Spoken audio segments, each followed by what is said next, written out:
The morning mist hung low over Riverside Drive like a shroud, clinging to the cracked sidewalks and weathered mailboxes of a neighborhood that had seen better decades.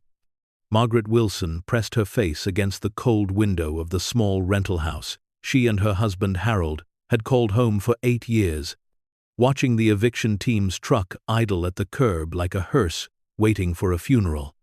Before we explore this incredible journey, make sure to smash subscribe, because tomorrow we have an extra special story for you that will blow your mind. At 73, Margaret had lived through enough heartbreak to recognize the sound of dreams dying. It started as a whisper, the landlord's first polite phone call about late rent. Then it grew louder, certified letters, court summons, legal notices taped to their front door. Now it was a roar, drowning out everything else, as 2 men in work uniforms climbed out of the truck, clipboards in hand, ready to put an elderly couple's life on the street. Harold emerged from the bedroom carrying their last suitcase, the one held together with silver duct tape that had become their signature repair for everything from broken picture frames to Harold's reading glasses. At 76, he moved with the careful precision of a man whose body had betrayed him gradually, arthritis settling into his joints like an unwelcome houseguest who had decided to stay forever. "That's everything," he said quietly, setting the suitcase beside the small pile of belongings they'd managed to salvage. 2 cardboard boxes of clothes, a shopping bag containing Margaret's medication bottles, and a worn photo album that chronicled 51 years of marriage through fading snapshots. Margaret turned from the window, her eyes dry, despite the tears that had been threatening all morning. She'd cried herself empty 3 months ago, when Harold's Social Security check couldn't stretch to cover both their heart medication and the rent increase. Now there was only a hollow ache where hope used to live. "The car's packed with what it'll hold," Harold continued, his voice steady but thin. "I put your grandmother's china in the back seat, figured if we need to sell something." He didn't finish the sentence. They both knew the china service for 8, bought during the first year of their marriage, when they still believed the future held dinner parties and holiday gatherings, might fetch enough money for a week in a motel. Maybe 2 weeks if they were careful. A sharp rap at the front door interrupted their quiet inventory. Margaret smoothed her gray hair, tucked her flannel shirt into her worn jeans, and walked to answer it with as much dignity as she could gather. The eviction officer was younger than her grandson would have been if they'd had children who'd lived to give them grandchildren. "Mrs. Wilson? I'm sorry, but I need you folks to vacate the premises. The landlord's given you an extra 2 hours past the court order, but we can't wait any longer." Margaret nodded, unable to trust her voice. Behind her, Harold appeared with their final load, a small cooler containing the last of their food and a thermos of coffee that might be the last hot meal they'd have for a while. They stood on the sidewalk, watching strangers carry their remaining possessions to the curb. A neighbor from 2 houses down, Mrs. Chen, approached hesitantly, carrying a brown paper bag. "I made some sandwiches," she said, pressing the bag into Margaret's hands, "and there's $40 in there. It's not much, but—" Margaret's composure finally cracked. "Thank you," she whispered, accepting the unexpected kindness that made their situation feel both more manageable and more desperate. Mrs. Chen squeezed Margaret's shoulder. "You have somewhere to go?" Harold and Margaret exchanged glances. They'd spent 3 months making phone calls, visiting offices, filling out forms. The waiting lists for senior housing stretched years into the future. The homeless shelters had age limits or health requirements they couldn't meet. Margaret's sister in Florida had offered them a place to stay. But the bus tickets cost more than they had, and Margaret's diabetes required medication they couldn't afford to replace if something went wrong during the trip. "We'll figure something out," Harold said, the same words he'd been saying for weeks, though his voice carried less conviction each time. The eviction team finished their work efficiently and without cruelty. The younger officer even helped Harold load their belongings into their 1998 Honda Civic, its paint faded to a color that might once have been blue. "Good luck," the officer said, and Margaret could tell he meant it. He'd probably seen too many elderly faces in too many doorways, carrying too many stories of fixed incomes and impossible choices. Harold started the car, the engine turning over with a wheeze that matched his own morning cough. The gas gauge showed less than a quarter tank, maybe 50 miles worth of driving before they'd be stranded as well as homeless. They drove aimlessly at first, through neighborhoods where they couldn't afford the rent, past apartment complexes with waiting lists and credit requirements that might as well have been written in foreign languages. Margaret navigated with a street map from their glove compartment, its edges worn soft from years of Sunday drives when gas was cheaper and the future seemed longer. "There," Harold said, pointing to a weathered sign advertising efficiency apartments. "Says it's income-based housing." They pulled into the parking lot, past cars that looked as tired as they felt. The office was a converted mobile home, with bars on the windows and a handwritten sign taped to the door. "No vacancies. Waiting list. 3 to 5 years." Margaret didn't get out of the car. Harold turned off the engine to save gas, and they sat in silence, watching other people's lives continue through apartment windows glowing with warm light. "The shelter on Martin Street opens at 6, Margaret said finally, consulting a list she'd written in careful script on the back of an envelope. Harold checked his watch. 3:30. 2.5 hours to kill, and nowhere to do it. They said 30 days maximum stay, and you have to be out every morning by 7. "I know." Margaret folded the list, then unfolded it again. "The Methodist Church has a soup kitchen on Wednesdays. Today's Tuesday." "I know that too." They drove to the public library, where they could sit in the warmth and pretend to read magazines while trying to make a plan from options that didn't exist. The librarian, a kind woman about Margaret's age, didn't ask why they were carrying shopping bags or why Harold kept checking his watch with the nervous energy of someone counting down to something unpleasant. Margaret found herself in the travel section, looking at picture books about places she'd never see. Tuscany, with its rolling hills and stone farmhouses. Ireland, with its impossibly green fields and cottages that looked like illustrations from fairy tales. She'd always dreamed of traveling when they retired, back when retirement seemed like a reward for a lifetime of work instead of a slow slide into poverty. Harold discovered a book about classic cars in the automotive section, running his fingers over photographs of restored Mustangs and Corvettes. He'd been a mechanic for 40 years before his hands got too stiff to turn wrenches, and he still dreamed in carburetors and timing belts. At 5:15, they gathered their belongings and returned to the car. The shelter was a 40-minute drive across town, through neighborhoods that grew progressively more desperate. Margaret counted their cash, while Harold navigated traffic, $167.32. Everything they had in the world, minus the car and the possessions currently stuffed into every available palm space. The line at the shelter stretched around the block. Men mostly, though Margaret counted several other women, a few couples, and one family with 3 young children.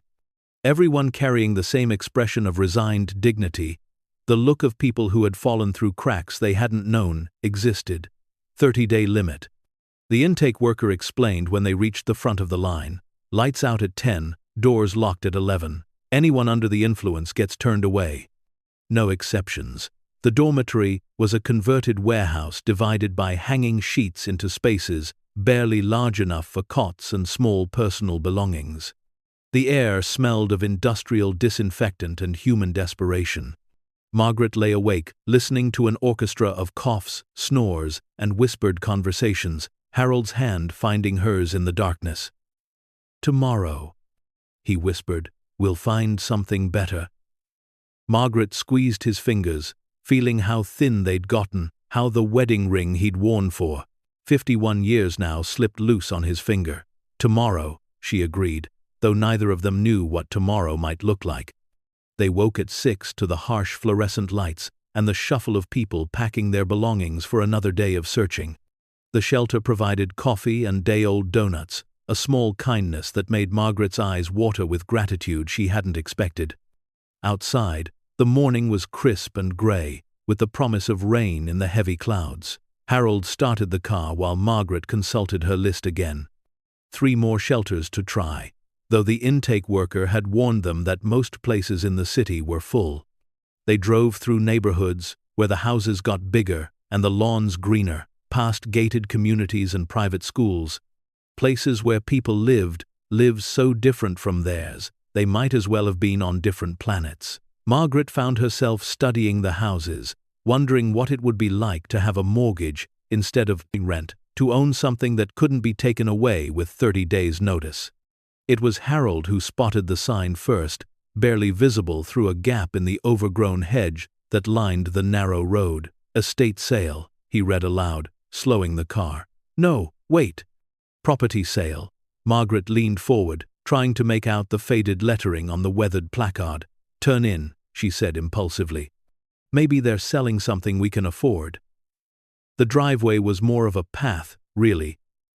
Cracked asphalt, giving way to gravel, then to dirt packed hard by years of weather.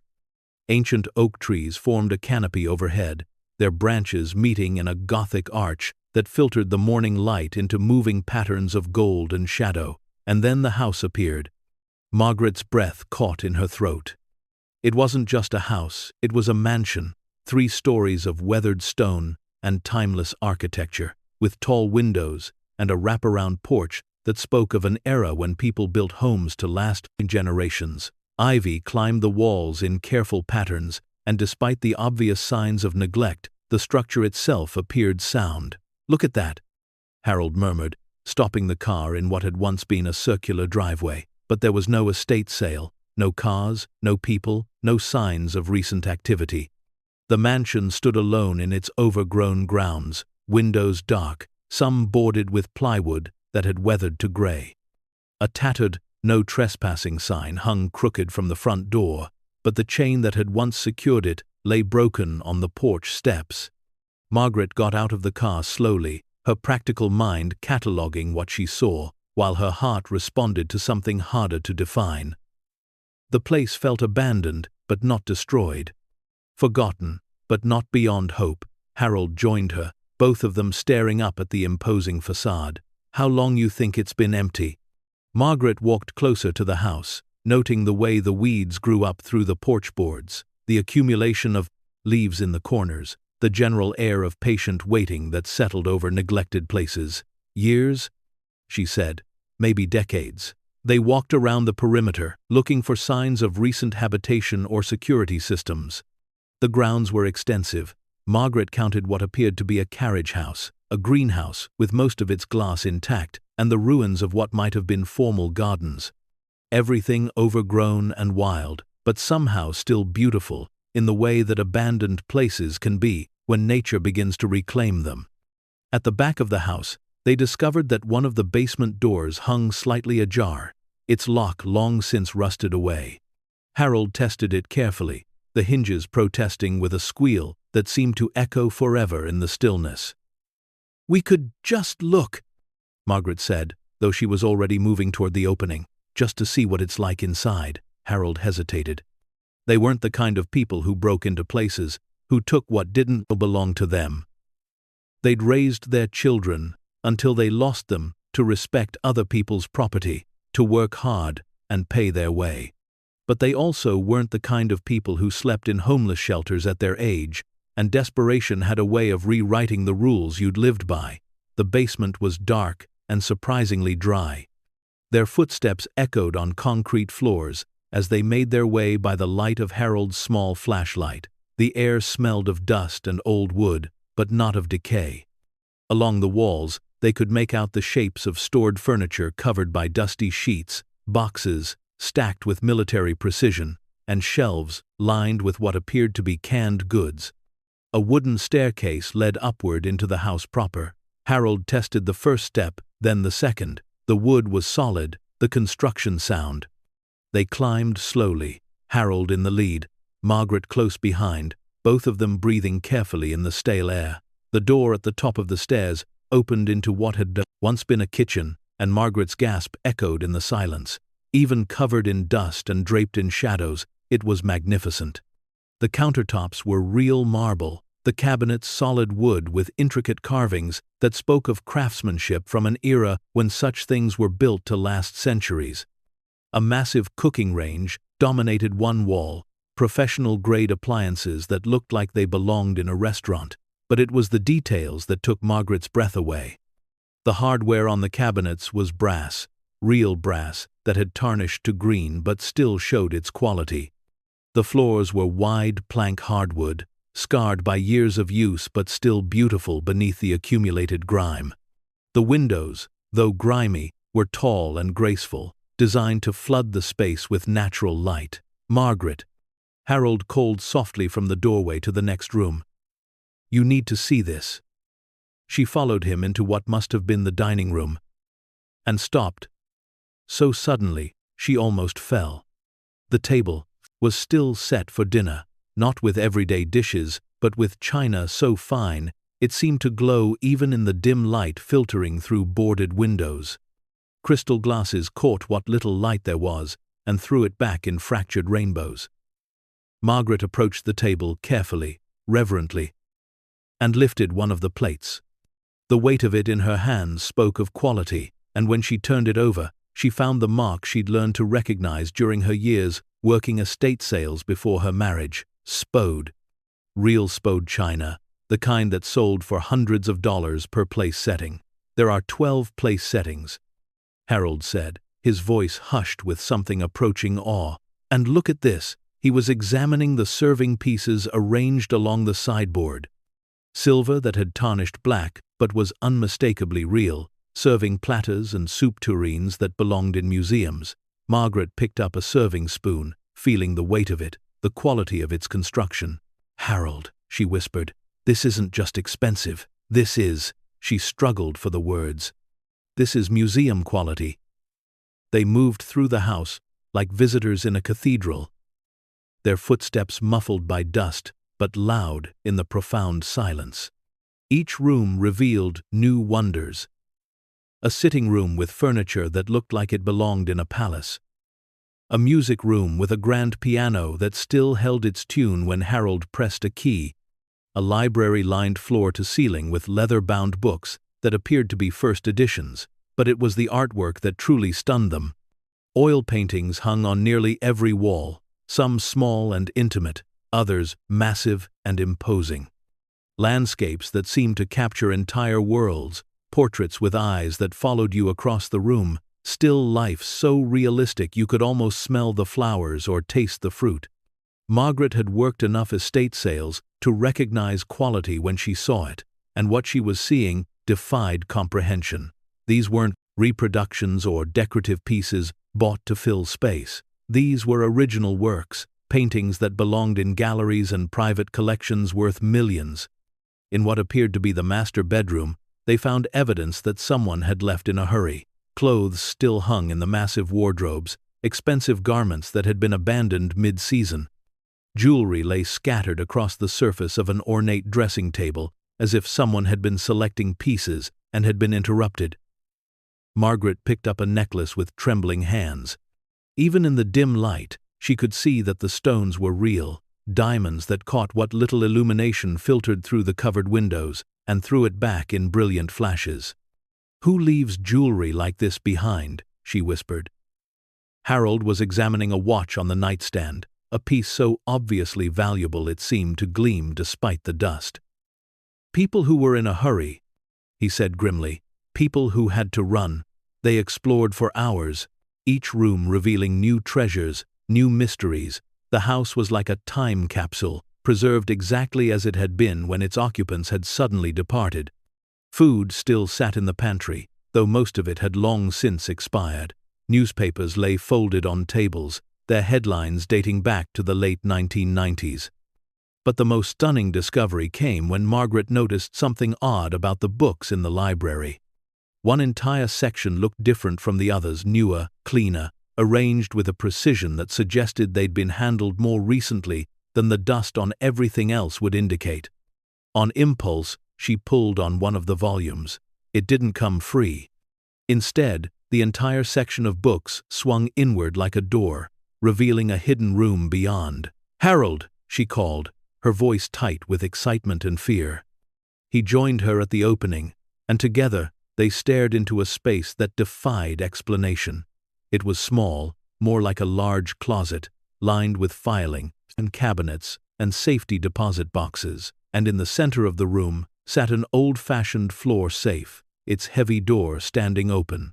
Harold shined his flashlight into the safe, and both of them stopped breathing. Stacks of cash sat neatly arranged on the shelves, not just a few bills but bundles upon bundles of hundreds and fifties, wrapped with bank bands and organized with obsessive precision. But the money was just the beginning. Below the cash were leather portfolios bulging with documents, and at the bottom of the safe, wooden boxes that looked like jewelry cases. Margaret sank into a chair beside one of the filing cabinets, overwhelmed by what they'd discovered. How much money is in there? Harold leaned closer, trying to count without touching anything. I can't tell. Tens of thousands, certainly, maybe hundreds of thousands. Margaret felt dizzy.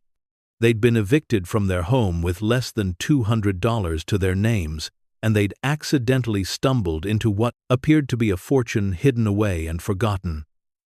Harold began examining the filing cabinets, opening drawers to find them filled with neatly organized documents.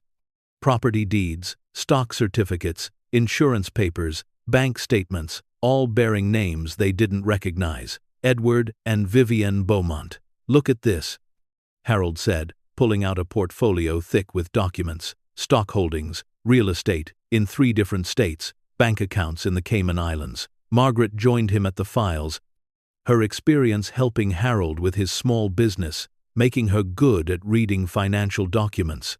The numbers she was seeing didn't make sense.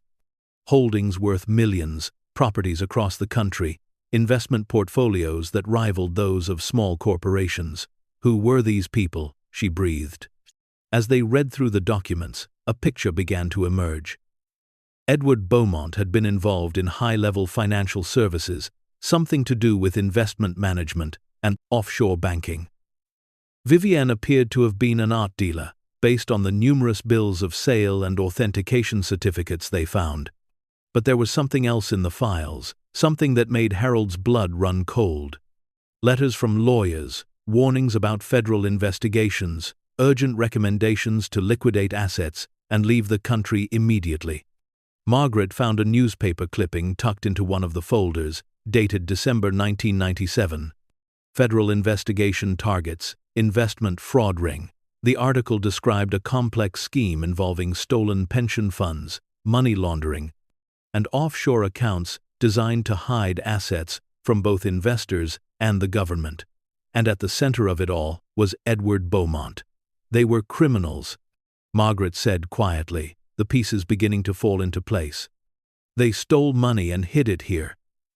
Harold continued reading, finding evidence that the Beaumonts had disappeared in December 1997, just days before federal agents had raided their offices. They'd left everything behind: their home, their possessions, their hidden fortune, and vanished without a trace. Margaret stood at the window of the hidden room, looking out through a gap in the boards at the overgrown grounds that surrounded them. That's why the house has been empty for so long. It's not just abandoned, it's hidden. No one knows what's here because no one ever came back to claim it.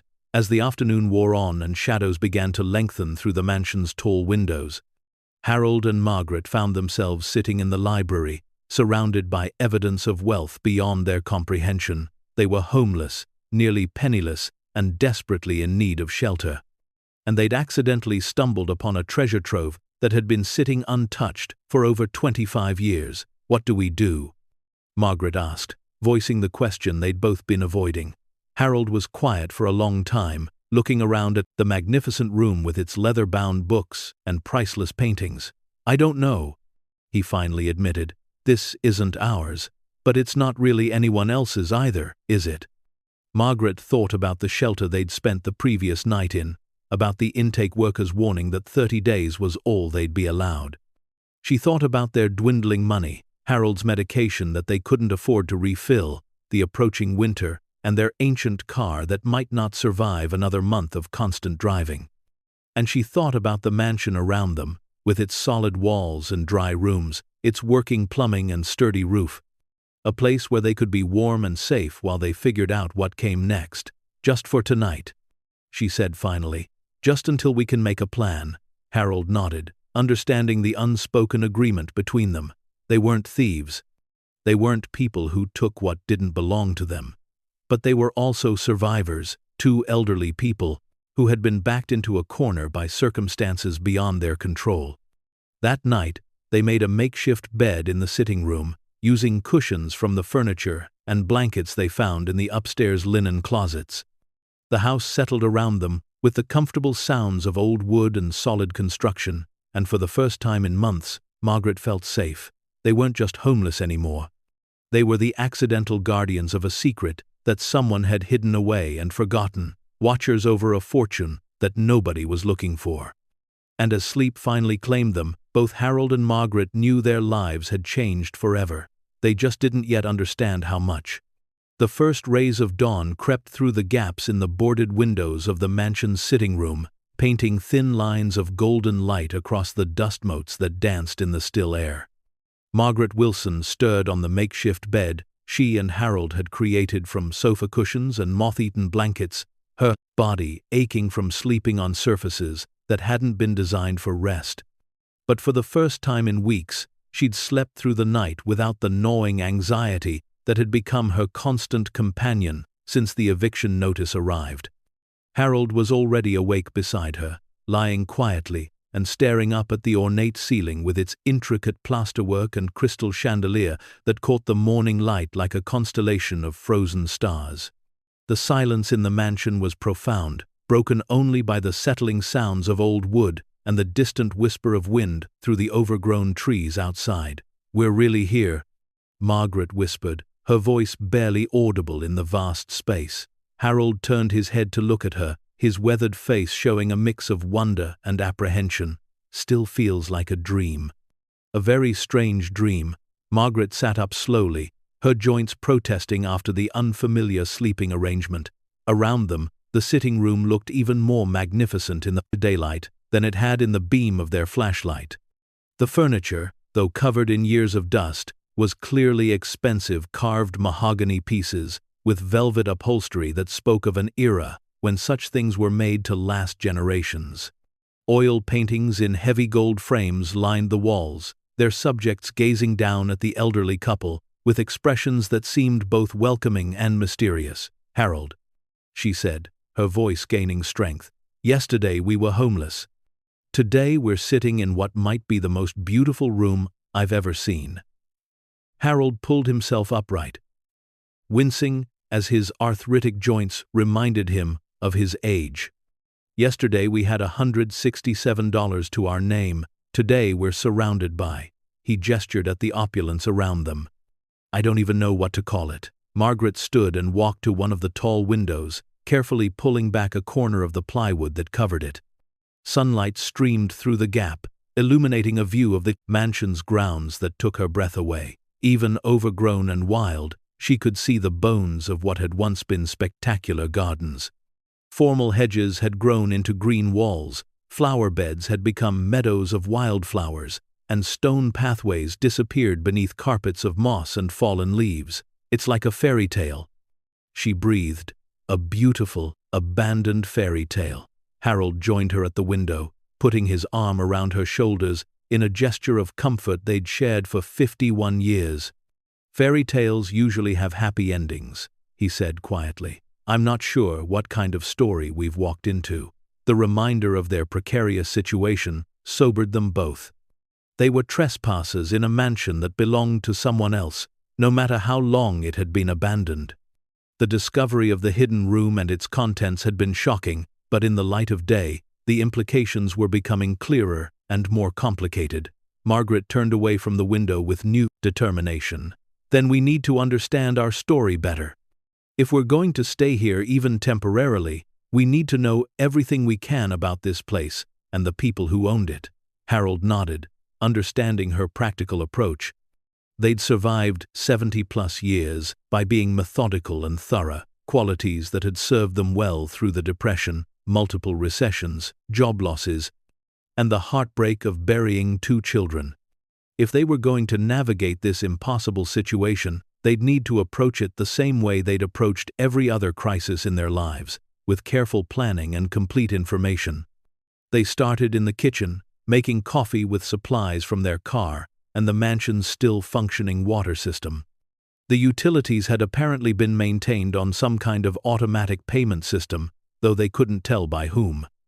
The gas worked, the electricity functioned, and the water ran clear and cold from taps that probably cost more than most people's monthly salary. Over breakfast-day-old donuts from the shelter and instant coffee, they created a plan. They would systematically explore every room in the mansion, documenting what they found, and trying to piece together the story of the Beaumont family's sudden disappearance. "We'll work room by room," Margaret said, consulting a small notebook she'd found in the kitchen. "Make lists, take notes, try to understand what we're dealing with," Harold agreed, though he was already overwhelmed by the scope of what they'd discovered. The hidden room alone could take days to go through properly. And that's just what we found accidentally. They began with the dining room, the space where the carefully set table had first hinted at the mansion's secrets. In daylight, the scene was even more striking. The china service wasn't just expensive, Margaret recognized it as Royal Crown Derby, a pattern she'd seen in antique magazines and estate sale catalogs. Each piece was hand-painted with intricate gold detail, and a complete service like this could be worth tens of thousands of dollars. The silver serving pieces arranged on the sideboard were equally impressive. Harold, who had learned to recognize quality during his years fixing cars for wealthy customers, identified hallmarks, indicating sterling silver from renowned silversmiths. Serving platters, candelabras, and ornate serving utensils lay arranged as if the family had simply stepped away mid-meal and planned to return at any moment. But it was when Margaret opened the built-in china cabinet that they began to understand the true scale of the collection.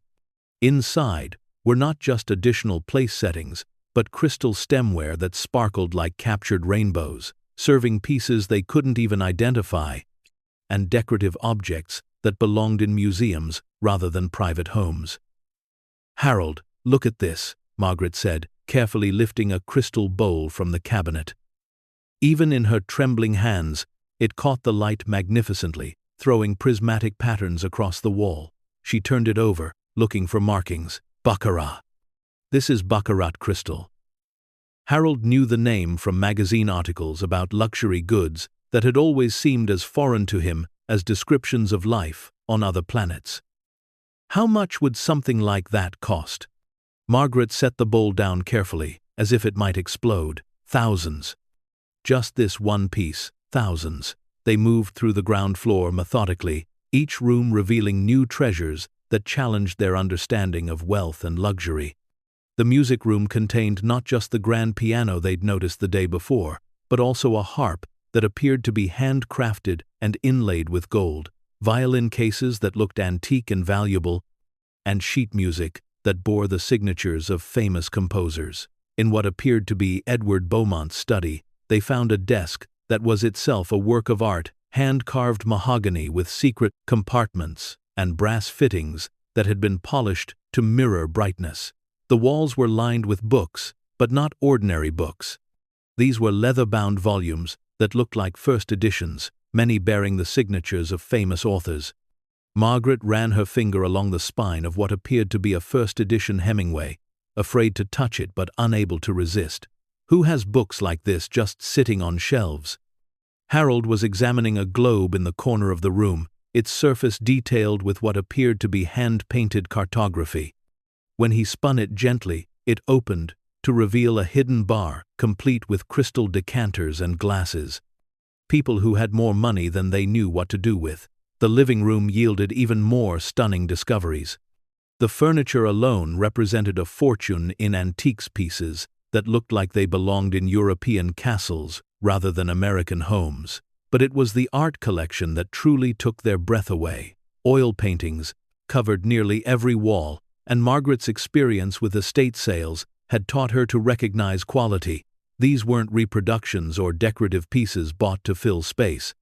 These were original works by artists whose names she recognized from art history books and museum catalogs. "Harold," she called from across the room, her voice tight with disbelief. "I think this is a real Monet."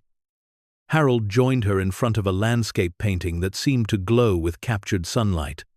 The brush strokes were loose and impressionistic, the colors so vibrant they seemed to shift and dance in the changing light. A small brass plaque at the bottom of the frame identified it as "Water Lilies at Giverny, 1896. "It can't be real," Harold said, though his voice lacked conviction. People don't just have Monet paintings hanging in their living rooms. Margaret was already moving to the next painting, a portrait that dominated one wall with its imposing size and dramatic lighting. "This one's signed Sargent," she said, reading the signature in the corner. John Singer Sargent. They spent hours in just that one room, identifying painting after painting by artists whose work hung in major museums around the world. Picasso, Renoir, Degas, Van Gogh, names that represented not just artistic genius but astronomical monetary value. "This isn't a private collection," Margaret said finally, sinking into one of the antique chairs. "This is a museum's worth of art." Harold was studying a small sketch that appeared to be a preliminary drawing for a famous painting he'd seen reproduced in books. How does someone acquire this many masterpieces? And why would they leave them all behind? The question hung in the air as they continued their exploration. The mansion seemed to unfold endlessly before them, each room revealing new treasures, new mysteries, guest bedrooms furnished with antiques that belonged in palace collections, bathrooms with fixtures made from precious metals and stone. Even the hallways were lined with art and decorative objects worth more than most people's houses. But it was when they reached the master bedroom suite that they found evidence of the Beaumonts' hasty departure. Unlike the rest of the house, which felt carefully preserved, the master suite showed signs of interrupted activity. Clothes lay scattered across the bed, as if someone had been packing in a hurry. Jewelry boxes stood open on the dressing table, their contents spilling out in glittering cascades. Suitcases sat half-packed in the corner, expensive garments hanging out of them like the belongings of travelers who had suddenly changed their plans.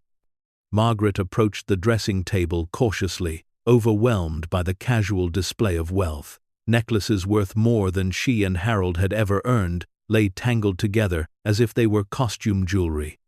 Rings set with gems, the size of grapes, sat abandoned beside bottles of French perfume that probably cost more than their monthly rent had been. "Look at this," Harold said from the walk-in closet. Margaret joined him to find a space larger than their former bedroom, lined with custom-built wardrobes containing hundreds of expensive garments. Men's suits that appeared to be custom-tailored, women's gowns that looked like they belonged on red carpets, and casual clothes that bore the labels of luxury brands she'd only seen in magazines. But mixed in with the expensive clothing were items that told a different story. Hidden behind rows of evening gowns, Margaret found a safe built into the wall. Unlike the safe in the hidden room, this one was closed and locked. "There's more," she told Harold, pointing to the steel door. Whatever they left in the other safe, this might be what they really wanted to protect. Harold examined the lock, but it was far beyond his ability to open. "We'd need professional help to get into this one." Margaret was already thinking ahead. "Or we might find the combination somewhere." People who hide things usually leave themselves a way to get back to them. As they continued exploring the second floor, they discovered that the Beaumonts had lived with a level of luxury that defied comprehension. Every room was furnished with museum-quality antiques. Every bathroom contained fixtures made from precious materials. Even the guest bedrooms were appointed with art and furnishings worth fortunes. But it was in Vivienne Beaumont's private sitting room that they found the documents that began to answer their questions about the mansion's mysterious history. A desk in the corner contained files that Vivienne had apparently been organizing before their sudden departure. Unlike the business documents they'd found in Edward's hidden room, these were personal papers that revealed the human side of the Beaumont story. Margaret found photo albums containing pictures of a couple who appeared to have lived extraordinarily privileged lives. Images of the Beaumonts at charity galas, art gallery openings, and exotic vacation destinations filled page after page. They were always impeccably dressed, always surrounded by other wealthy-looking people, always wearing the confident smiles of those who had never worried about money. But Harold discovered something else in the desk drawers, letters that told a different story. Correspondence with lawyers, accountants, and business associates that hinted at growing legal troubles and mounting pressure from federal investigators. "Listen to this," Harold said, reading from a letter dated November 1997. "The federal investigation is expanding beyond the investment fraud charges. They're now looking at your art collection and questioning the provenance of several major pieces. My strong recommendation is that you and Edward begin liquidating assets and preparing for extended travel." Margaret found another letter, this one more urgent in tone. "Vivienne, the situation has become critical. Federal agents raided Edward's offices yesterday and seized all financial records. They're asking specifically about offshore accounts and the art collection. You need to leave immediately. Do not attempt to take any traceable assets. Go to the airport tonight and use the Swiss passports we prepared. Vincent." The letters painted a picture of a couple whose wealth had been built on illegal activities, who had lived in luxury while always looking over their shoulders, waiting for the day their crimes would catch up with them. "They were art thieves," Margaret said, reading through bills of sale that documented Vivienne's acquisition of paintings and sculptures from questionable sources. Some of these pieces were reported stolen from European museums during World War II. Harold found evidence of Edward's investment schemes, complex financial structures designed to hide money from investors and the government alike. He was running a Ponzi scheme, taking money from new investors to pay older ones while skimming millions for himself. The scope of their criminal activities was staggering. For decades, the Beaumonts had lived like royalty while systematically defrauding investors and acquiring stolen art. Their mansion was essentially a monument to white-collar crime, filled with the fruits of other people's losses. "No wonder they left everything behind," Margaret said, understanding beginning to dawn. "They couldn't risk taking any of it. Everything here was evidence of their crimes." Harold was adding up numbers from Edward's financial records, his face growing pale as the totals mounted. "Margaret, according to these documents, they stole over $200 million from investors. And that's just what I can find in these files." Margaret felt dizzy. They weren't just trespassing in an abandoned mansion, they were surrounded by the evidence of one of the largest financial frauds in history. The beautiful objects that had seemed like treasures were actually the proceeds of crimes that had destroyed countless lives. "What do we do?" she asked, voicing the question that had been growing in both their minds as the day progressed. Harold looked around the sitting room, at the priceless art and antiques that surrounded them, at the evidence of wealth beyond imagination and crimes beyond forgiveness. "I don't know," he admitted. "This is bigger than us, Margaret. This is bigger than anything we've ever dealt with."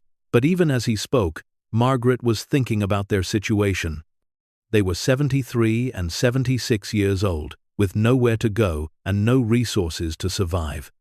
They'd stumbled upon a treasure trove, but it was a treasure trove that came with a burden of moral complexity they'd never imagined.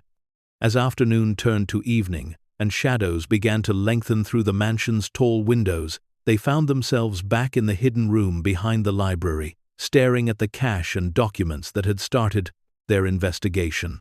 But now they understood what they were looking at with new eyes.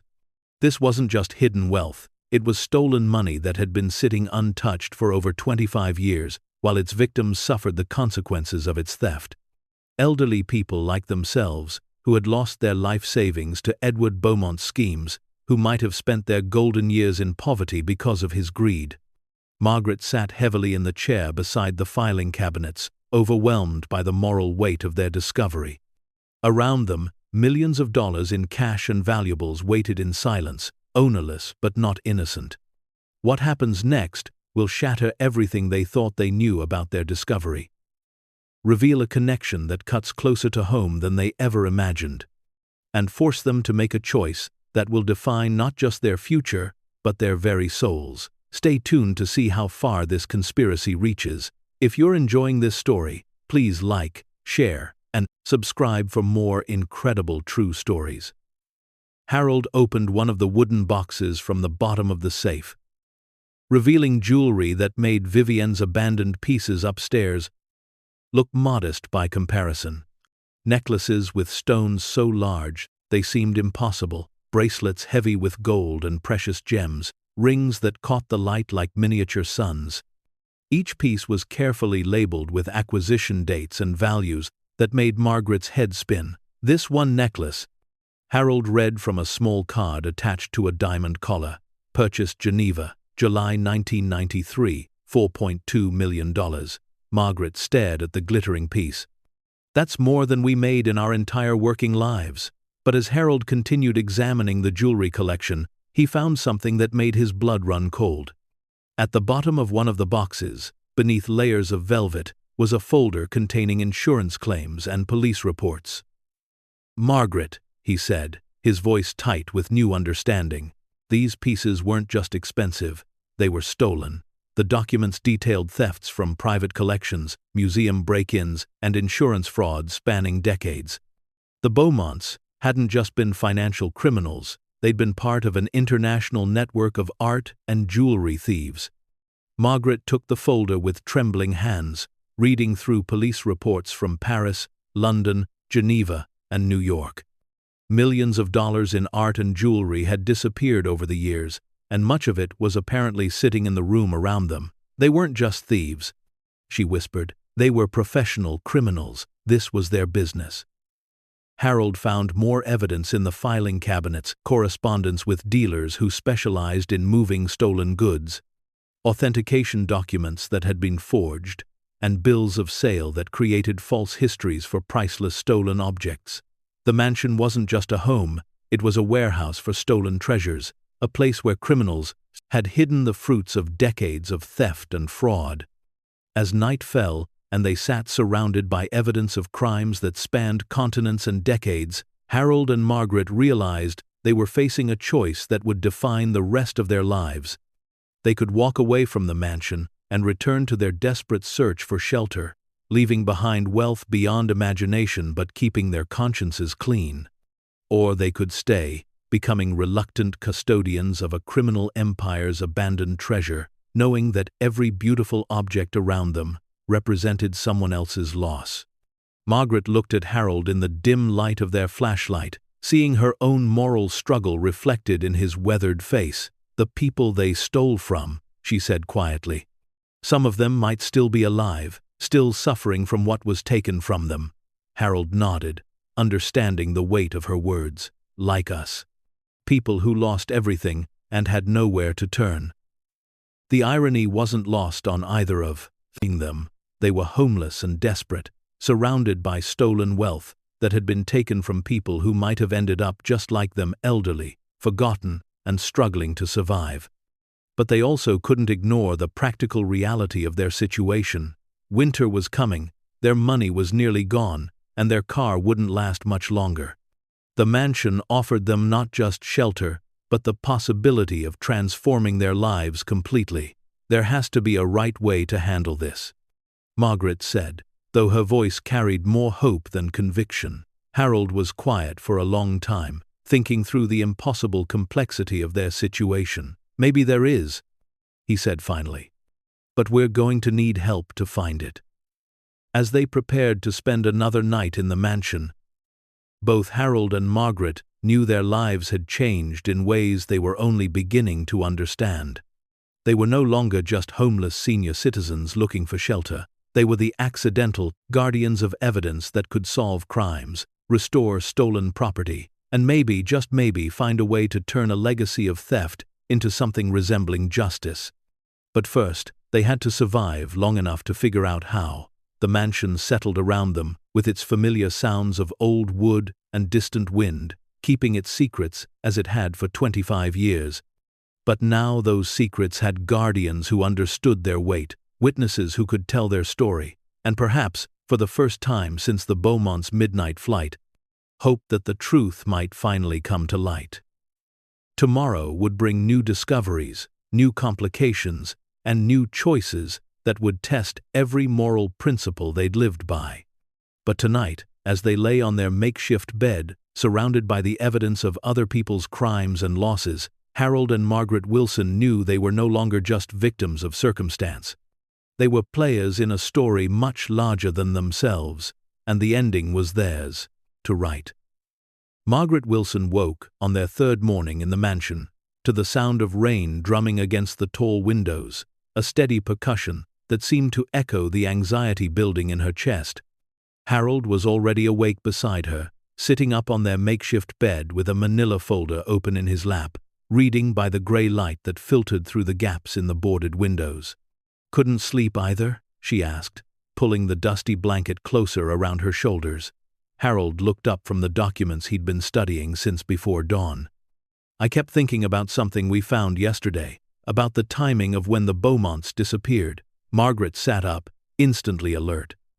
Over the past 2 days, they'd uncovered evidence of crimes that spanned decades, but Harold's methodical mind had been working to piece together the specific timeline of events that led to the mansion's abandonment. "Look at this," Harold said, handing her a letter they'd found in Edward Beaumont's files. "It's from a lawyer named Vincent Morrison, dated December 8, 1997. He's warning Edward that federal investigators had identified their Swiss bank accounts and were preparing to freeze all assets." Margaret read the letter carefully, noting the urgency in the attorney's language. "He's telling them they have 48 hours to disappear before arrest warrants are issued." Harold nodded grimly. "But here's what's been bothering me. Look at the newspaper clipping we found." He showed her the yellowed newspaper from December 15, 1997, with the headline about the federal investigation into investment fraud. The public story broke a week after they'd already run, which means they had inside information, Margaret finished, understanding dawning in her voice. "Someone warned them before the investigation became public." Harold pulled out more documents from the folder. "I've been going through Edward's correspondence all morning. There are payments listed here to someone called V.M. Vincent Morrison, the lawyer, but also regular payments to someone with the initials D.R. $5,000 a month, every month, going back years." Margaret examined the payment records, her experience helping Harold with his small business, making her good at spotting patterns in financial documents. "These payments to D.R. don't look like legal fees. They're too regular, too small. They look like bribes," Harold said quietly.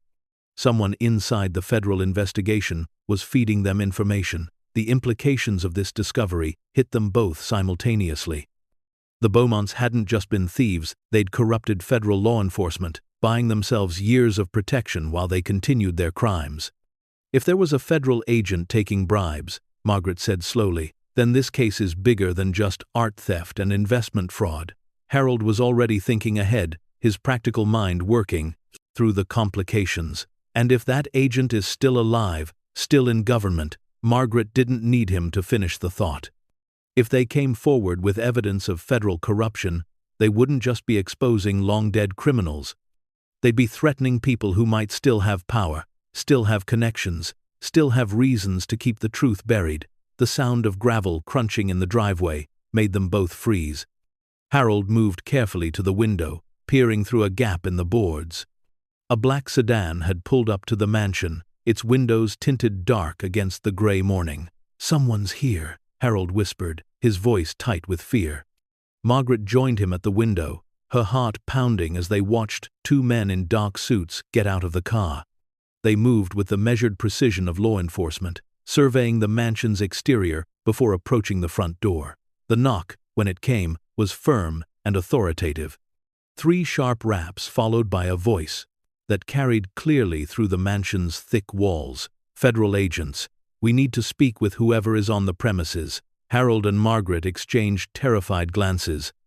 After decades of law-abiding citizenship, The idea of hiding from federal agents felt surreal and terrifying. "What do we do?" Margaret whispered.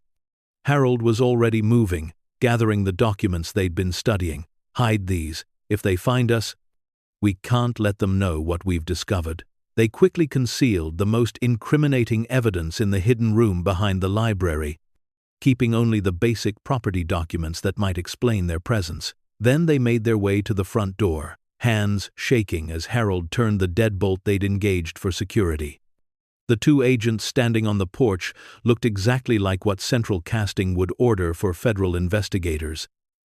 Middle-aged, serious, with the kind of watchful eyes that missed nothing. The taller of the two showed his badge. "Agent Rodriguez, FBI. This is Agent Chen." Margaret noticed how Agent Chen's eyes immediately began cataloging everything visible through the open door. "We understand someone has been staying in this property." Harold cleared his throat, trying to project more confidence than he felt.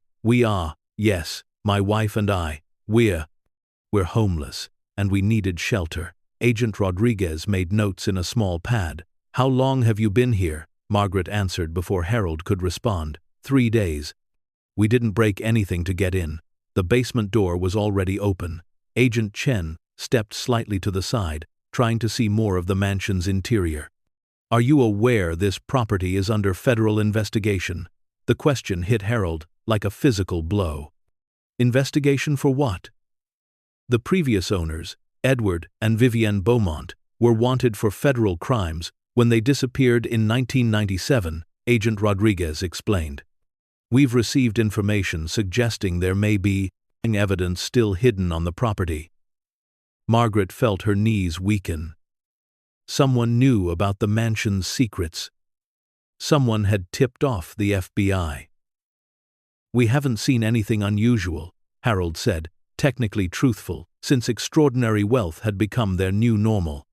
"Just an old house with furniture and personal belongings." Agent Chen was studying Harold's face intently. "Mr. Wilson, Harold Wilson. This is my wife Margaret. Mr. Wilson, I need you to understand the seriousness of this situation. The Beaumonts were involved in a financial conspiracy that defrauded investors of over $200 million. If evidence of their crimes is hidden in this house, concealing it would be obstruction of justice."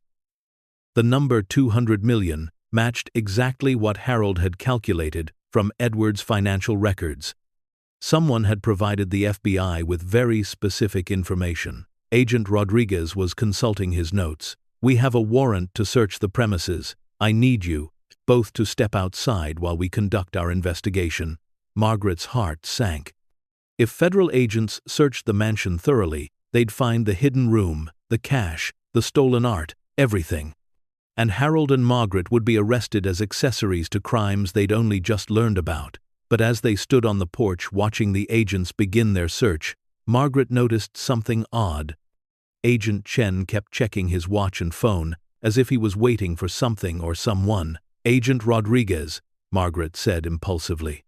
"Can I ask who provided the information about this property?" The agent looked up from his notes, his expression carefully neutral. "That's part of an ongoing investigation, ma'am. I can't discuss details." But Agent Chen answered before his partner could stop him. "Anonymous tip. Someone called the tip line yesterday with very specific information about hidden assets." Margaret and Harold exchanged glances. Yesterday was when they'd been most active in the mansion, moving through rooms, opening cabinets, making noise that might have been audible from outside. Had someone been watching them? Agent Rodriguez shot his partner a warning look, then returned his attention to Harold and Margaret. "The search will take several hours. I recommend you find somewhere else to stay tonight." As the agents disappeared into the mansion, Harold and Margaret stood in the drizzling rain beside their ancient Honda. Everything they owned in the world packed into its cramped interior. "We can't just leave," Margaret said quietly. "Not with everything we know still in there." Harold was thinking the same thing, but the practical reality was overwhelming. "If we stay and they find the hidden room, we'll be arrested. If we leave, we might never get back in." Margaret watched water drip from the mansion's stone gutters, thinking about the 3 days they'd spent inside its walls. 3 days that had transformed them from homeless refugees into accidental witnesses to decades-old crimes. "Harold," she said slowly, "what if the anonymous tip wasn't about catching us? What if it was about making sure the evidence disappears?" Harold followed her logic immediately. "You think Agent Chen? He knew too much. The exact amount of money, the specific timeline. And he keeps checking his phone, like he's coordinating with someone." Before Harold could respond, Agent Chen emerged from the mansion alone, walking directly toward their car. His expression had changed from professional neutrality to something more personal and threatening. "Mr. and Mrs. Wilson," he said, his voice lower now, more intimate, "I think we need to have a private conversation." Margaret felt ice form in her stomach. "About what?"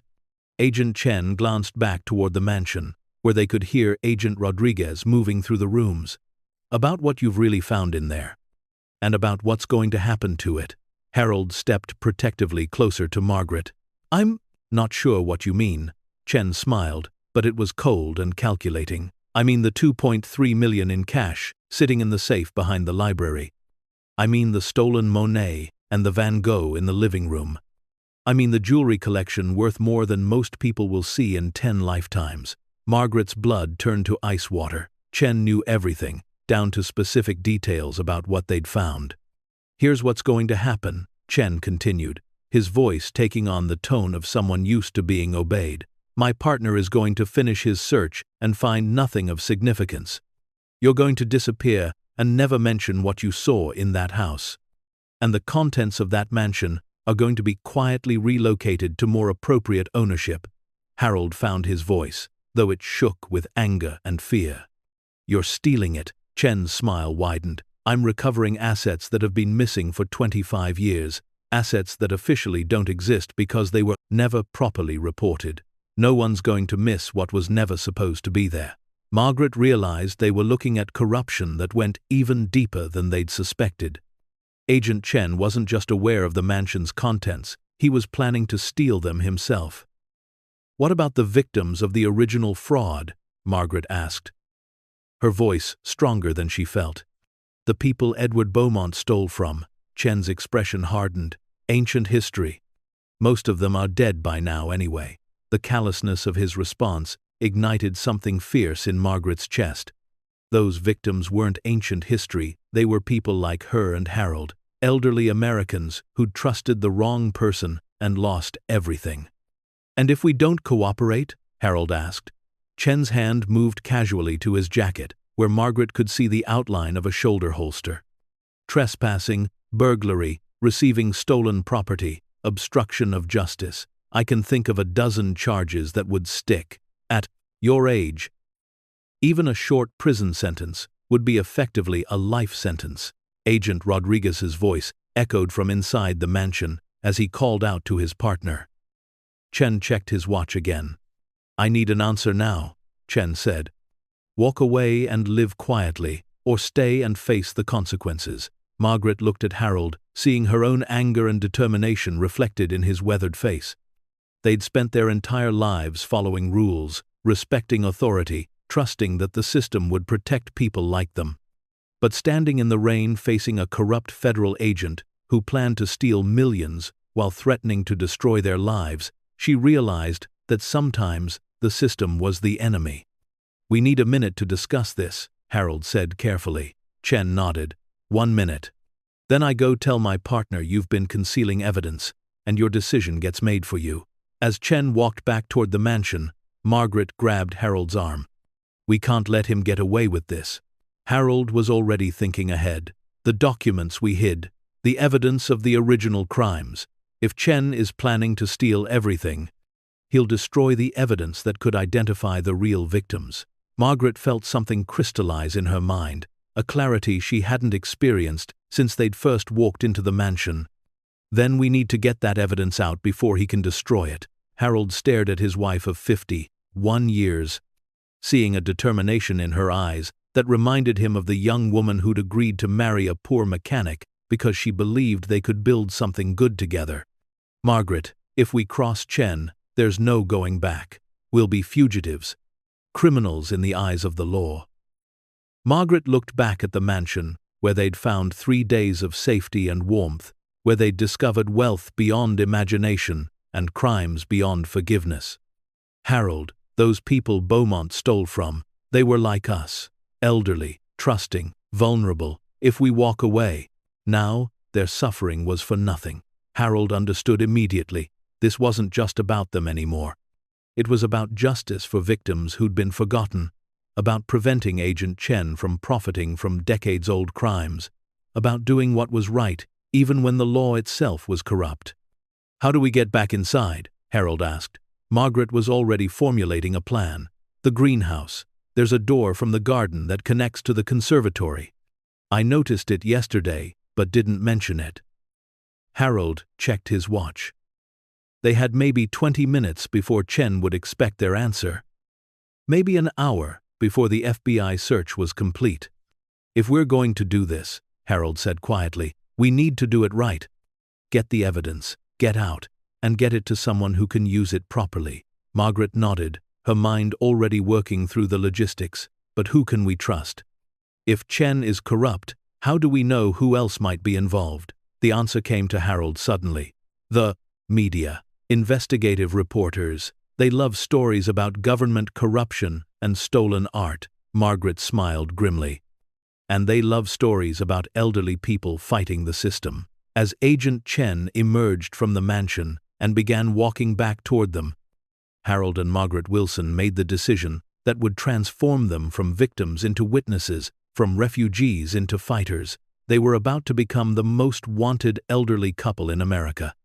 But first, they had to steal back the evidence of crimes that someone very powerful wanted to keep hidden forever. The rain continued to fall as Chen approached their car, his expression expectant and threatening. Margaret rolled down her window, her voice steady despite the fear coursing through her veins. "We'll cooperate," she said simply. Chen nodded, satisfaction clear in his expression. "Smart choice. Now get in your car and drive away. Don't look back. Don't talk to anyone about what you saw. And forget this place exists." Harold started the car, the engine coughing to life with its familiar wheeze. As they pulled slowly down the driveway, Margaret watched Chen in the side mirror, noting how he waited until they were out of sight before pulling out his phone and making a call. But instead of turning toward town, Harold drove only to the first bend in the road before pulling behind a cluster of trees that hid their car from view. They sat in silence for several minutes, listening to the rain and gathering their courage for what came next. "Ready?" Harold asked finally. Margaret looked back toward the mansion, barely visible through the rain and trees, where federal agents were searching for evidence, while one of them planned to steal it for himself. "Ready," she said. They were about to break more laws than they'd ever imagined, all in service of a justice that the legal system seemed unwilling to provide.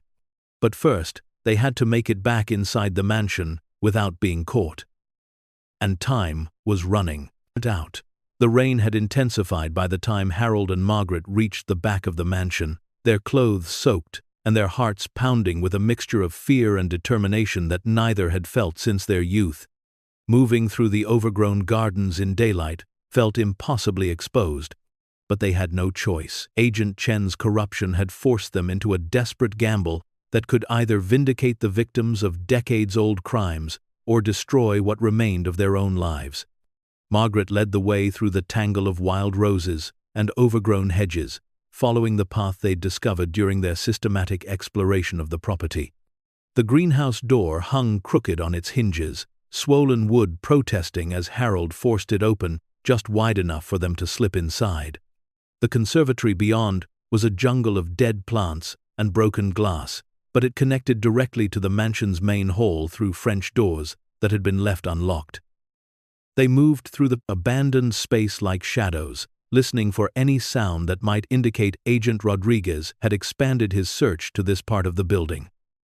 "The hidden room first," Margaret whispered, leading Harold toward the library. "We get the financial documents that prove who the real victims were." They worked in desperate silence, gathering documents that detailed Edward Beaumont's Ponzi scheme and the hundreds of elderly investors whose life savings had disappeared into his offshore accounts. Margaret stuffed manila folders into a canvas bag they'd found, while Harold photographed key documents with an old camera from the mansion's collection. "Look at this," Harold whispered urgently, holding up a leather-bound ledger. "It's not just a list of victims, it's a record of where the money went. Swiss banks, real estate purchases, art acquisitions, everything." Margaret examined the ledger, her experience with bookkeeping helping her understand the significance of what Harold had found. "This proves the stolen money was used to buy everything in this mansion. Every painting, every piece of jewelry, every antique, it's all traceable to specific theft victims." But as they gathered evidence, the sound of footsteps in the main hallway made them freeze.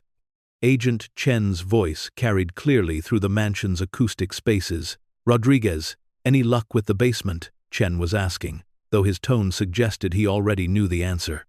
Agent Rodriguez's reply came from somewhere near the kitchen. "Nothing significant. Some old furniture, expired food supplies, typical abandoned property." Margaret and Harold exchanged glances. Rodriguez was conducting a legitimate search, while Chen waited for him to finish, so he could return later for the real treasures. "We need to move," Harold mouthed silently. They slipped out of the hidden room and made their way toward the conservatory, but Agent Chen's voice stopped them cold. "You know, Rodriguez, I'm thinking we should post a guard here overnight. Make sure no one else tries to squat in the place." Margaret felt her heart sink. If Chen posted a guard, they'd never be able to expose what he was planning. But Harold was already thinking ahead. "The carriage house," he whispered. "There's a phone line running to it. Old property like this probably has a working landline." They made it back through the conservatory and across the gardens without being spotted. But reaching the carriage house meant crossing open ground where they could be seen from the mansion's windows. Margaret watched the building for movement, while Harold sprinted across the muddy yard, then followed when he signaled the all clear. The carriage house had been converted into a workshop decades earlier, its stone walls lined with tools and mechanical equipment that reminded Harold of his own repair shop. But more importantly, mounted on the wall near a dusty workbench was an old rotary phone that still showed a dial tone when Harold lifted the receiver. "Who do we call?" Margaret asked, spreading the documents they'd recovered across the workbench. Harold was already dialing information. "The biggest newspaper we can think of. Someone with enough resources to investigate federal corruption." Within minutes, they were connected to the investigative desk at the Washington Herald, one of the country's most respected newspapers. The reporter who answered, Sarah Chen, no relation to the corrupt agent, listened with growing interest as Margaret and Harold outlined their discovery. "Let me understand this correctly," Sarah said, her voice sharp with professional curiosity. "You're homeless senior citizens who accidentally discovered evidence of a 25-year-old financial fraud, and now you're claiming a federal agent is planning to steal the evidence." "I know it sounds incredible," Margaret said. "But we have documentation, financial records, victim lists, correspondence with corrupt officials, everything." Sarah was quiet for a moment. "Can you prove the federal agent's involvement?" Harold looked at Margaret, then made a decision that would change their lives forever. "We can get you photographs, but you'd have to meet us tonight. And it would have to be completely confidential." Sarah agreed to meet them at a 24-hour diner 30 miles from the mansion, giving Harold and Margaret time to gather more evidence before Agent Chen returned for his planned theft. But first, they had to survive the next few hours without being discovered. As evening fell and the FBI search officially concluded, Harold and Margaret watched from the carriage house windows as Agent Rodriguez departed alone. Agent Chen remained behind, ostensibly to secure the scene. But they could see him making phone calls and checking his watch with the impatience of someone waiting for backup to arrive. Just after midnight, 2 unmarked vans pulled up to the mansion. Men in dark clothing began unloading equipment that looked more suited for moving than investigating dollies, protective wrapping, and professional packing materials. "They're really doing it," Margaret breathed, watching through binoculars they'd found in the workshop. "They're stealing everything." Harold was photographing the scene with the old camera, each flash carefully shielded to avoid detection. Sarah needs to see this. This proves Chen isn't conducting a legitimate federal operation. They documented everything. Chen directing the operation, the careful packing of artwork and antiques, the loading of materials that clearly weren't being transported to an FBI evidence facility. But their closest call came when one of Chen's men decided to search the outbuildings. Harold and Margaret crouched behind a stack of old machinery as footsteps approached the carriage house, flashlight beams sweeping through the dusty windows. Margaret held her breath as the door handle rattled, but the searcher apparently decided the building was secure enough and moved on. They remained hidden until the last van disappeared down the driveway, taking with it millions of dollars in stolen art and evidence of federal corruption. At 3 a.m, Harold and Margaret drove their ancient Honda to the meeting with Sarah Chen at the Highway Diner, a fluorescent-lit refuge where truckers and insomniacs gathered over coffee and late-night conversations. Sarah was younger than they'd expected, maybe 40, with the sharp eyes and tired expression of someone who'd spent years chasing stories that powerful people preferred to keep buried. She listened intently as they laid out the documents they'd recovered, occasionally asking questions that demonstrated her understanding of both financial fraud and art theft. "This is bigger than you realize," she said finally, studying a letter that detailed payments to Dr., the mysterious federal contact who had been feeding information to the Beaumonts for years. If this person is still in government, still taking bribes, this could expose an entire network of corruption. Margaret pulled out the photographs Harold had taken of the midnight theft. Agent Chen knew exactly what was in that mansion. He had inside information about federal evidence that was supposed to have been lost for 25 years. Sarah examined the photos with a professional's eye for detail. "These are good, but I need more than your word that this was illegal. I need official confirmation that this wasn't an authorized federal operation." Harold had anticipated this challenge. "What if we could prove Chen has been planning this for months, that he's been tracking down Beaumont properties and stealing their contents?" Sarah leaned forward with interest. "How would you prove that?" Margaret smiled grimly. "Because we're not the first property he's hit, and the other victims are still alive to tell their stories." Over the following week, Sarah Chen's investigation expanded beyond anything Harold and Margaret had imagined possible. Working with federal prosecutors who weren't part of Chen's network, she traced a pattern of corruption that spanned multiple states and involved millions of dollars in stolen assets. Chen had been using his FBI access to identify properties connected to old financial crimes, then organizing private thefts of valuable contents before officially closing the cases. The scheme had netted him and his associates over $50 million in art, jewelry, and collectibles over the past decade. But it was the victim interviews that gave the story its emotional power. Sarah tracked down dozens of elderly Americans who had lost their life savings to Edward Beaumont's Ponzi scheme. People like Harold and Margaret, who had struggled through poverty in their golden years while their stolen money sat hidden in mansions and offshore accounts. "I worked 43 years as a teacher," said Elena Rodriguez, 81, whose pension fund had been looted by Beaumont in 1996.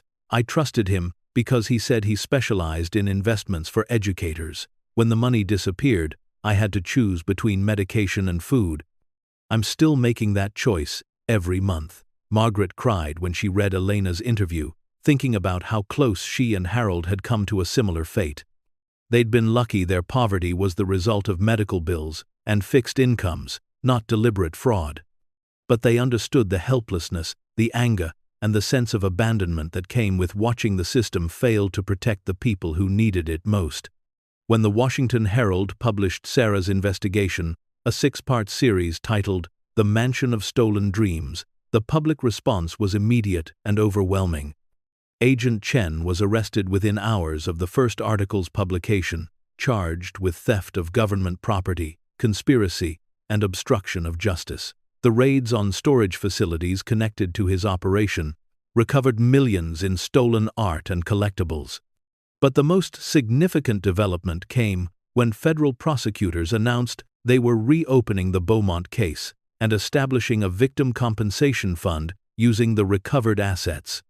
Harold and Margaret found themselves at the center of a media sensation that neither had sought nor expected. Interview requests poured in from national television programs, documentary filmmakers, and book publishers. But they remained focused on what mattered most, ensuring that Beaumont's victims finally received justice. "We never wanted to be famous," Margaret told a reporter from NBC News as cameras filmed them standing in front of the mansion that had changed their lives. "We just wanted to do the right thing with what we found."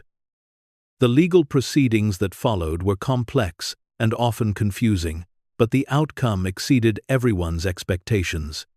Federal courts ruled that the recovered Beaumont assets, ultimately valued at over $300 million, would be distributed to verified victims of his investment fraud. Harold and Margaret, as the discoverers who had risked their safety to expose the corruption, were awarded a finder's fee of 15% of the total recovery, $45 million, that transformed them from homeless refugees into millionaires.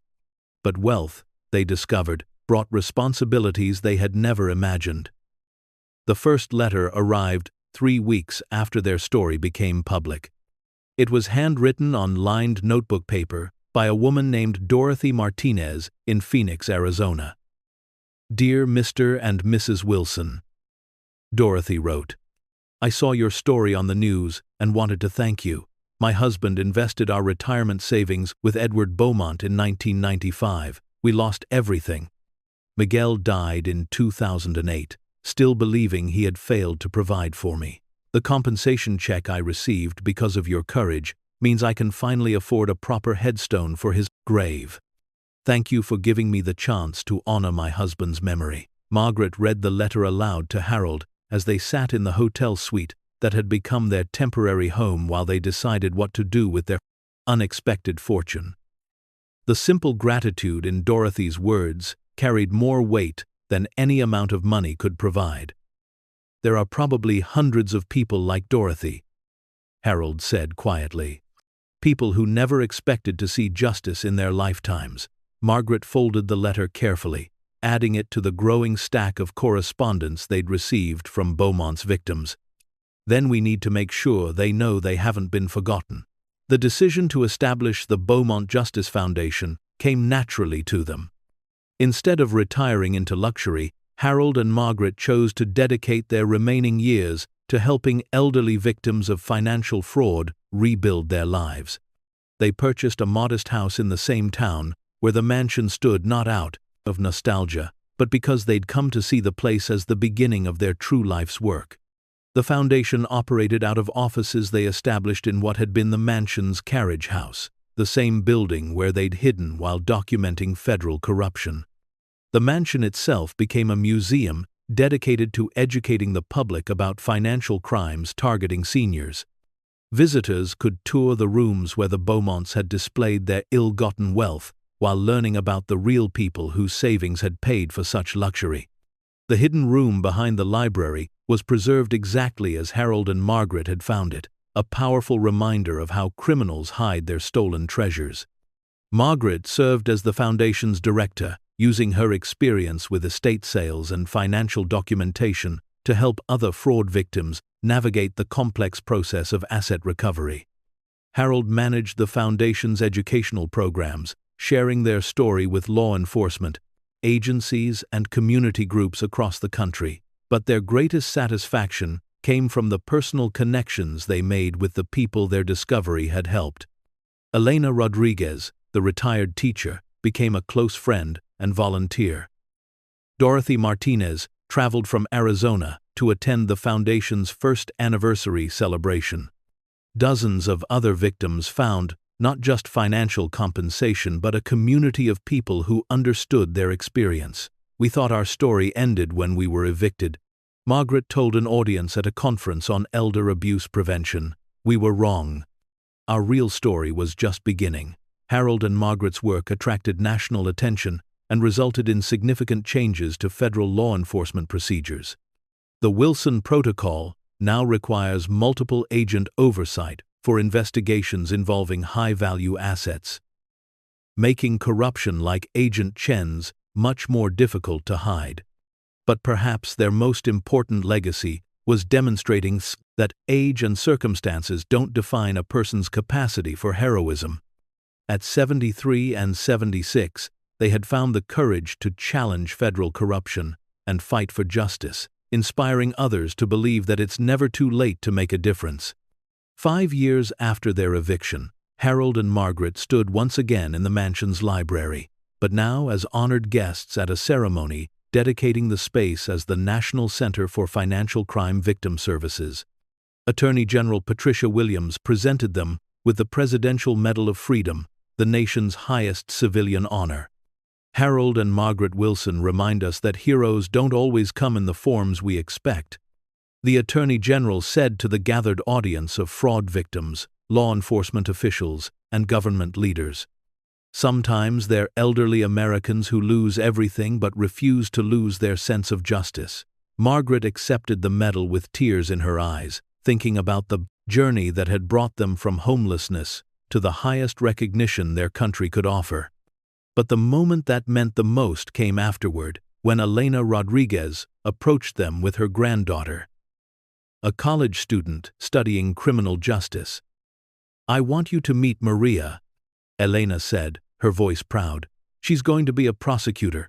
She says she wants to fight for people like us, the way you did." Harold shook Maria's hand, seeing in her young face the determination that had driven their own unlikely crusade for justice. "The world needs more people willing to stand up for what's right," he told her, "especially when it's difficult." That evening, as they drove home past the mansion that had changed their lives, Margaret reflected on the path that had brought them from desperation to purpose. "Do you think we would have found our way here if we hadn't lost everything first?" she asked Harold. Harold considered the question as they pulled into the driveway of their comfortable but modest home, where the porch light welcomed them like an old friend. "I think maybe we needed to lose everything we thought we wanted before we could find what we were really meant to do," Margaret nodded. Understanding that their eviction hadn't been the end of their story, it had been the beginning of their most important chapter. They'd discovered that true wealth wasn't measured in dollars, but in the number of lives you could touch, the amount of justice you could restore, and the legacy of hope you could leave behind. The Beaumont Justice Foundation continued to grow, helping hundreds of fraud victims and educating thousands more about protecting themselves from financial predators. Harold and Margaret remained active in its leadership well into their 80s, driven by the knowledge that their accident discovery had become a force for justice that would outlive them.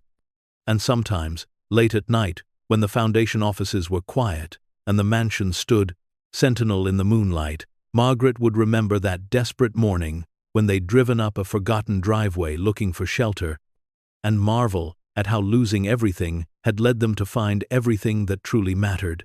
The eviction notice that had seemed like the end of their world had actually been their invitation to change the world. Because sometimes the most important discoveries are made by people who have nothing left to lose and everything to give.